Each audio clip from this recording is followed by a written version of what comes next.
Hi, everyone. Welcome back to Listen and Learn English. I'm Bruno. And I'm Carl.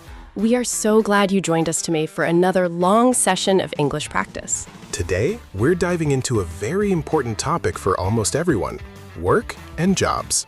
This is a fantastic topic for intermediate learners. Whether you're B1 or B2, you probably need to use English for work, or you're planning to in the future. Exactly. We'll be talking about our own career paths, the challenges of modern work, and even some tips for interviews, all using natural, real-life English. So, grab a coffee, sit back, and let's get started with today's conversation.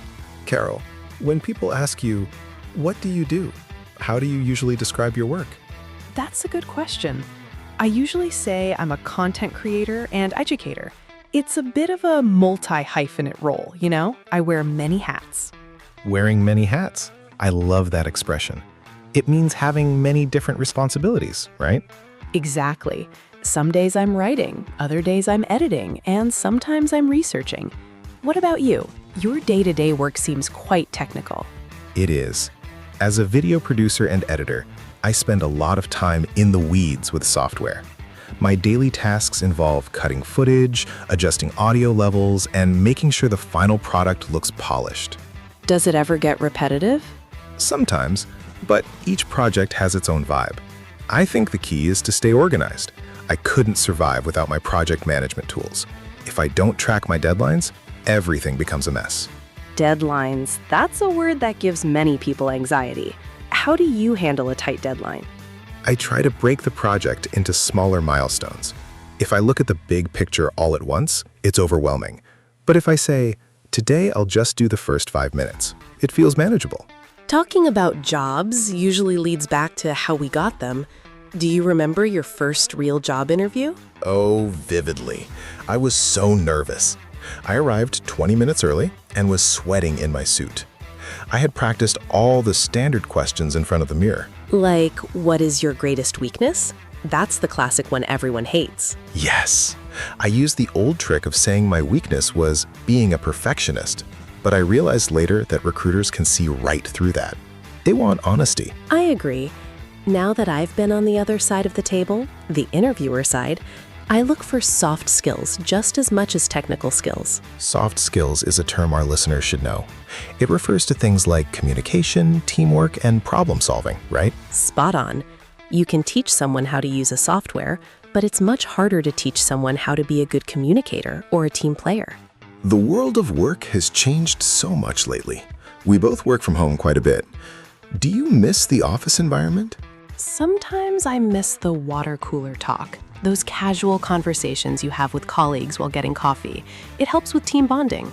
I know what you mean. Working from home can feel a bit isolating, but I definitely don't miss the commute. Saving an hour of driving every day has changed my life. That dead time we talked about in a previous video. Now you can use that hour for exercise or a hobby. But there is a downside. The line between work life and home life gets very blurry. Blurry, like when it's hard to see the difference? Exactly. Sometimes I find myself answering emails at 10 p.m. because my laptop is right there on the dining table. I have to be very disciplined about clocking out. I've started a ritual where I close my office door at 6 p.m. and I don't go back in until the next morning. It helps my brain switch off. Where do you see yourself in 5 years, Bruno? Professionally speaking. Oh, the big career question. I'd love to move into a creative director role. I want to lead a team and help shape the vision of larger projects. I feel like I've paid my dues as an editor. Paid your dues. That means you've done the hard work and gained the necessary experience to move up. Precisely. And what about you? Are you looking to expand your business? I am. I'm looking into upskilling in the area of digital marketing. The industry changes so fast that if you don't keep learning, you get left behind. Upskilling is a great word for our B2 learners. It means learning new skills to stay relevant in your career. How are you doing that? Online courses? Mostly online courses and attending a few webinars a month. It's an investment of time, but it's worth it. Let's be real. Work is stressful. We've all had days where we feel burnt out. Burnout is a serious issue. It's that feeling of total physical and mental exhaustion from long-term stress. Have you ever felt that? Honestly, yes. A few years ago, I was working 70 hours a week. I was successful, but I was miserable. I had to learn how to say no to projects. Learning to say no is a superpower in the workplace. We often feel like we have to do everything to prove our value, but it's not sustainable. Now, I prioritize my work-life balance. I make sure I take my full lunch break away from my screen, and I try to get outside for a walk. That makes a huge difference. Even a 10-minute walk can hit the reset button on your brain. Well, that brings us to the end of today's long conversation about work and careers. We covered a lot of ground today, from daily tasks to burnout and career goals. We hope you found these workplace expressions and stories helpful for your own English journey. Remember, the key to improving your English is daily consistency. Just like a career, you build it one day at a time.